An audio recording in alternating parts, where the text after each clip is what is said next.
আসসালামু আলাইকুম। সংবাদে আপনাদের সবাইকে স্বাগত জানাচ্ছি। আমি ফিরোজ তোহা। শুরুতেই সংবাদ শিরোনাম। বাংলাদেশের সর্বশেষ গুরুত্বপূর্ণ আপডেট সংবাদে আপনাকে স্বাগত। শুরুতেই সংবাদ শিরোনাম, পরে বিস্তারিত। শুরুতেই জানাব, গাজীপুরে বিক্ষোভের ডাক জাতীয় নাগরিক কমিটির। গাজীপুরে ধীরাশ্রমে স্বৈরাচারী আওয়ামী লীগ সরকারের সাবেক মুক্তিযুদ্ধ বিষয়ক মন্ত্রী আকম মোজাম্মেল হকের বাড়িতে ছাত্রদলের ফাঁদে ফেলে হামলার প্রতিবাদে বিক্ষোভ সমাবেশের ডাক দিয়েছে জাতীয় নাগরিক কমিটি। এরপর জানাবো, ধানমন্ডি ৩২ ভাঙচুর নির্মম পরিণতি বললেন সোহেল তাজ। গত ১৫ বছরের স্বৈরাচারী শেখ হাসিনার কঠিন রাজনৈতিক সমালোচনা করেছেন সাবেক স্বরাষ্ট্র প্রতিমন্ত্রী সোহেল তাজ। তিনি বলেছেন, হত্যা, গুম, নির্যাতন, দুর্নীতি, ভোটাধিকার হরণসহ এমন কোনো খারাপ কাজ নেই যা করেনি ফ্যাসিস্ট হাসিনা। অনুশোচনা নেই আওয়ামী লীগের। এদিকে গোপন আয়নাঘর ধানমন্ডি ৩২-এর আন্ডারগ্রাউন্ডের রহস্য বাড়ছে। ধানমন্ডি ৩২ নম্বরে বঙ্গবন্ধু শেখ মুজিবুর রহমানের বাড়ির নিচে বহুতলের সন্ধান পাওয়ার দাবি করেছে ছাত্র জনতা। প্রত্যক্ষদর্শীরা বলছেন, মাটির নিচে একাধিক তলা রহস্যজনকভাবে পানিতে পরিপূর্ণ। সেখানে তদন্ত সাপেক্ষে নিশ্চিত হওয়া যাবে এটি আয়নাঘর। তবে অনেকেই বলছে, এই গোপন সুড়ঙ্গ দিয়ে মানুষকে ভিতরে নিয়ে আয়নাঘরে বন্দী করে রাখা হতো।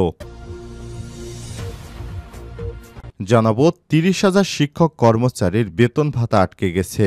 নামের বানানে ভুলের মতো বিভিন্ন ছোটখাটো ভুলে প্রায় ৩০,০০০ এমপিওভুক্ত শিক্ষক কর্মচারীদের বেতন ভাতা আটকে গেছে। বিগত সরকারের সময় হাতে হাতে বেতন দেয় অনেকেরই বেতন পেতে প্রায় ১ মাস অপেক্ষা করতে হতো। নতুন সরকার ইএফটির মাধ্যমে বেতন দেওয়ার সিদ্ধান্ত নিলে নামের ভুল এমন ৩০,০০০ শিক্ষক কর্মচারীর বেতন আটকে গেছে। তবে এগুলো সংশোধনের জন্য কাজ চলমান রয়েছে। জানাবো, ৬ সংস্কার কমিশনের পূর্ণাঙ্গ প্রতিবেদন প্রকাশ আজ। রাষ্ট্র সংস্কারের অংশ হিসেবে অন্তর্বর্তীকালীন সরকারের গঠিত ৬ সংস্কার কমিশনের পূর্ণাঙ্গ প্রতিবেদন প্রকাশ করা হবে আজ। এদিন সংস্কার কমিশনের প্রধানরা রাষ্ট্র সংস্কারে আশু করণীয় মধ্যমেয়াদী বা ভবিষ্যৎ নির্বাচিত সরকার কি করতে পারে সেটার সর্বসম্মত সুপারিশমালা পেশ করবেন। এবং সর্বশেষ জানাবো, বিবিসি বাংলা নিয়ে মন্তব্যের জন্য ক্ষমা চাইলেন প্রেস সচিব। বিবিসি বাংলাকে নিয়ে করা মন্তব্যের জন্য ক্ষমা চেয়েছেন প্রধান উপদেষ্টার প্রেস সচিব শফিকুল আলম। তিনি বলেছেন, বিবিসি বাংলার সংবাদ নিয়ে আমার সাম্প্রতিক মন্তব্য সংশোধন করতে চাই। প্রিয় দর্শক, এতক্ষণ শুনছিলেন সংবাদ শিরোনাম, এবারে বিস্তারিত। তবে তার আগে বন্ধুরা, অনুরোধ থাকবে সংবাদটিতে একটি লাইক দিন। এই চ্যানেলে আপনি নতুন হয়ে থাকলে আমাদের সংবাদটি দেখতে দেখতে চ্যানেলটি সাবস্ক্রাইব করে রাখুন। কমেন্ট করে আপনার মূল্যবান মতামত জানিয়ে দিন আপনি বিশ্বের কোন দেশ থেকে বা বাংলাদেশের কোন স্থান থেকে আমাদের সংবাদটি দেখছেন এবং শুনছেন। এবারে বিস্তারিত। গাজীপুরে বিক্ষোভের ডাক জাতীয় নাগরিক কমিটির। গাজীপুরের ধীরাশ্রমে স্বৈরাচারী আওয়ামী লীগ সরকারের সাবেক মুক্তিযুদ্ধ বিষয়ক মন্ত্রী আকম মোজাম্মেল হকের বাড়িতে ছাত্রদের ফাঁদে ফেলে হামলার প্রতিবাদে বিক্ষোভ ও সমাবেশের ডাক দিয়েছে জাতীয় নাগরিক কমিটি। আকম মোজাম্মেল হকের বাড়িতে শিক্ষার্থীদের উপর আওয়ামী দোসর সাবেক মেয়র জাহাঙ্গীরের লোকজন হামলা চালিয়েছে দাবি করে বিক্ষোভ সমাবেশের ডাক দিয়েছে গাজীপুর জেলা মহানগর ও জাতীয় নাগরিক কমিটি। শনিবার সকাল 10:30টায় ডিসি অফিস চত্বরে বিক্ষোভ সমাবেশ হবে। সবাইকে এতে সামিল হওয়ার আহ্বান জানিয়ে জাতীয় নাগরিক কমিটি বলছে, গাজীপুরের উপর শিক্ষার্থীদের উপর খুনিরা যেভাবে হামলা করেছে সেটি কোনোভাবেই মেনে নেওয়া যায় না। দোসর সন্ত্রাসী হামলার প্রতিবাদ ও অবিলম্বে বিচার নিশ্চিতের দাবিতে বিক্ষোভ সমাবেশের আয়োজন করেছেন তারা। গতকাল শুক্রবার রাতে হামলার শিকার হন বেশ কয়েকজন শিক্ষার্থী। গুরুতর আহতদের মধ্যে 5 জনকে উন্নত চিকিৎসার জন্য ঢাকা মেডিকেল কলেজ হাসপাতালে নিয়ে আসা হয়েছে। স্থানীয় সূত্র থেকে জানা গেছে, তারা গাজীপুরে মোজাম্মেল হকের বাড়িতে এসেছিল। সে সময় মোজাম্মেল হকের বাড়িতে শতাধিক বিক্ষুব্ধ ছাত্র জনতা যায়। সময় মসজিদের মাইকে মন্ত্রীর বাড়িতে ডাকাত পড়েছে বলে ঘোষণা দিয়ে লোকজনকে এগিয়ে আসার আহ্বান জানানো হয়। মাইকিং শুনে আশপাশের লোকজন বাড়িটিতে দিতে গিয়ে বাড়ি ঘিরে ফেলে। এ সময় তারা কয়েকজনকে ব্যাপক মারধর করেন। তাদের মধ্যে গুরুতর আহত অবস্থায় ১৫ জনকে গাজীপুর শহীদ তাজউদ্দিন আহমেদ মেডিকেল কলেজ হাসপাতালে পাঠানো হয়েছে। গুরুতর আহত ৫ জনকে ঢাকা মেডিকেল কলেজ হাসপাতালে জরুরি বিভাগে আনা হয়। শুক্রবার দিবাগত রাত ১:৩০টার দিকে তাদের হাসপাতালে আনা হয়। আহতরা হলেন শুভ শাহরিয়ার ১৬, ইয়াকুব ২৪, সৌরভ ২২, কাশেম ১৭ ও হাসান ২২। গাজীপুর সদর থানার ভারপ্রাপ্ত কর্মকর্তা ওসি আরিফুর রহমান বলেন, সাবেক মন্ত্রী আকম মোজাম্মেল হকের বাড়ি ভাঙচুর করতে গেলে স্থানীয়দের হামলায় অন্তত ১০ থেকে ১২ জন আহত হয়েছে। কিন্তু সেখানে গিয়ে জানা যায় যে এই হামলায় অন্তত ২৫ জন বৈষম্যবিরোধী শিক্ষার্থী আহত হয়েছে। এর প্রতিবাদে আজ এই বিক্ষোভ সমাবেশের ডাক দেওয়া হয়েছে। এবার যদি গাজীপুরে এর বাড়ি ভাঙে তাহলে আর কিছুই করার থাকবে না আওয়ামী লীগের। তারা ডাকাত বলে শিক্ষার্থীদের ফাঁদে ফেলে যেভাবে নৃশংস হামলা চালিয়েছে এর কঠিন জবাব দিতে হবে বৈষম্যবিরোধী ছাত্র আন্দোলনের বলে হুমকি দিয়েছেন সার্জিস আলম। ধানমন্ডি ৩২ ভাঙচুর নির্মম পরিণতি বললেন সোহেল তাজ।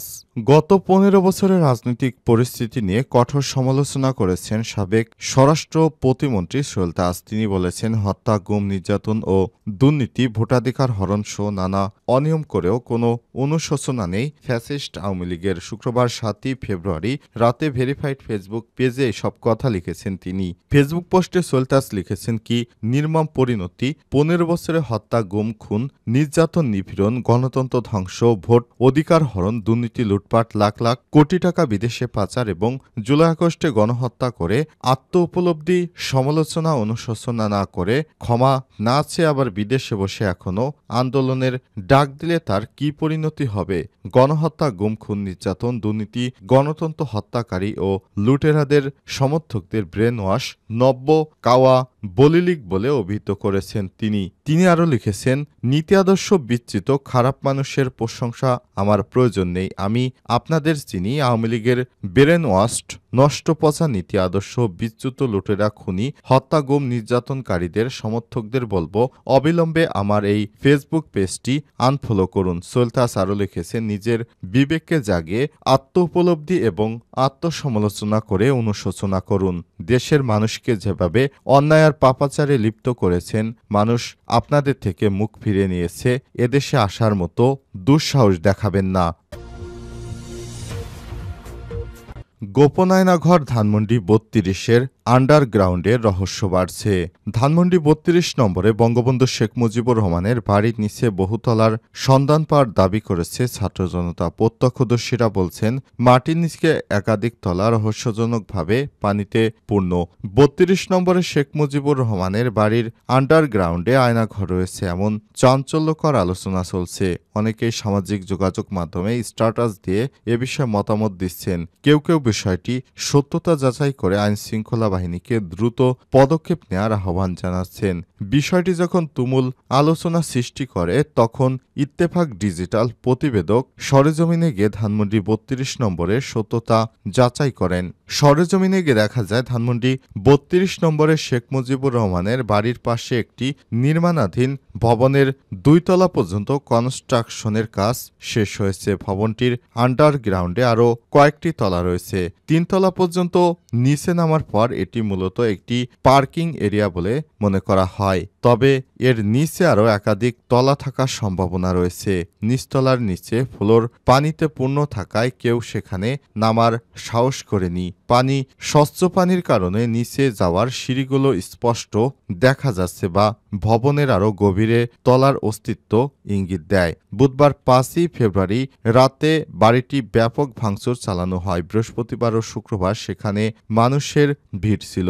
এক প্রত্যক্ষদর্শীরা বলেছেন, বাড়ির নিচে আমরা কয়েকটি কক্ষের সন্ধান পেয়েছি, কিন্তু সেখানে প্রবেশ করা সম্ভব হয়নি কারণ পুরো জায়গাটি পানিতে ভরা। এটি খুবই সন্দেহজনক রয়েছে। অন্য এক প্রত্যক্ষদর্শীরা জানান, এই বাড়ির নিচতলায় পাঁচতলা কাঠামো আওয়ামী লীগ তাদের নিজস্ব বাহিনীতে আরেকটি আয়নাঘর তৈরি করেছে। ছাত্র জনতার দাবি, এই গোপন কাঠামো সম্ভবত আয়নাঘর হতে পারে, যেখানে গোপনে নির্যাতন করা হয় মানুষদের। এই নির্যাতন চালাতো শেখ হাসিনার বাহিনী ডিজিএফআই এবং ডিবি। আয়নাঘরের আড়ালে হাসিনা এবং তার দল আওয়ামী লীগ আরেকটি নতুন আয়নাঘর তৈরি করেছে। সামাজিক যোগাযোগ মাধ্যমে এই বিষয়টি নিয়ে ব্যাপক আলোচনা সমালোচনা চলছে এবং প্রত্যক্ষদর্শীরা মতামত দিচ্ছেন যে তদন্তের মাধ্যমে এর সত্যতা যাচাই করা প্রয়োজন। ৩০,০০০ শিক্ষক কর্মচারীর বেতন ভাতা আটকে গেছে। নামের বানানে ভুলের মতো বিভিন্ন ছোটখাটো ভুল আর প্রায় ৩০,০০০ এমপিওভুক্ত শিক্ষক কর্মচারীদের বেতন ভাতা আটকে গেছে। তারা কবে সব বেতন ভাতা পাবেন তা নিয়ে অনিশ্চয়তা দেখা দিয়েছে। এসব ভুলের কারণে ইলেকট্রিক ফান্ড ট্রান্সফরমেশন ইএফটির জন্য তথ্যভাণ্ডার হালনাগাদ না হয় এই জটিলতা হয়েছে বলে মাউসির সূত্র বলছে। এজন্য উদ্যোগ বাস্তবায়নের সম্পত্তি প্রভাব এবং ডাটাবেস ভুল সংশোধন প্রক্রিয়া ধীরগতি দায়ী করেছে সংশ্লিষ্টরা। সরকারি কর্মকর্তা কর্মচারী ইএফটির মাধ্যমে বেতন ভাতা পান। এমপিওভুক্ত শিক্ষক কর্মচারীদের বেতন ভাতা সরকারি কোষাগার থেকে ছাড় হলেও তা রাষ্ট্রত্ব ৮টি ব্যাংকের মাধ্যমে অ্যানালগ পদ্ধতিতে ছাড়া হতো। এই অর্থ তুলতে শিক্ষকদের নানা ভোগান্তিতে পড়তে হতো। ব্যাংকগুলোর মাধ্যমে বেতন ভাতা ছাড়ের জন্য কয়েক পর্যায়ে অনুমোদন সহ সংশ্লিষ্ট কাজে অনেক ক্ষেত্রেই বেতন ভাতা পেতে দেরি হতো। অনেকের সময় পরের মাসের ১০ তারিখেও পেরিয়ে যেত। এই পরিপ্রেক্ষিতে গত বছরের ৫ই অক্টোবর শিক্ষক দিবসে ইএফটির এমপিওভুক্ত শিক্ষকদের বেতন ভাতা দেওয়ার ঘোষণা দেয় শিক্ষা মন্ত্রণালয়। প্রাথমিকভাবে ২০৯ জন শিক্ষক কর্মচারী অক্টোবর মাসের বেতন ইএফটিতে ছাড় করা হয়। গত ১ জানুয়ারি বেতন ভাতা অবসর ও কল্যাণ সুবিধা ইএফটির মাধ্যমে দেওয়ার কার্যক্রম উদ্বোধন করেন অন্তর্বর্তীকালীন সরকারের শিক্ষা উপদেষ্টা অধ্যাপক ড ওয়াহিদুদ্দিন আহমেদ। তিনি ১৯,২৪৭টি শিক্ষা প্রতিষ্ঠানের ৩,৯৮,০০০ এমপিওভুক্ত শিক্ষক কর্মচারী তাদের মধ্যে সব তথ্য সঠিক থাকা ইএফটি গত ১ জানুয়ারি বেতন পেয়েছে ১,৮৯,৯০৭ জন। আর দ্বিতীয় ধাপে কিছু সংশোধন শেষে বেতন পেয়েছে ৬৭,৪৪৪ জন। তৃতীয় ধাপ মিলে ৩.৫ লক্ষ শিক্ষকই ইএফটিতে বেতন পেয়েছেন।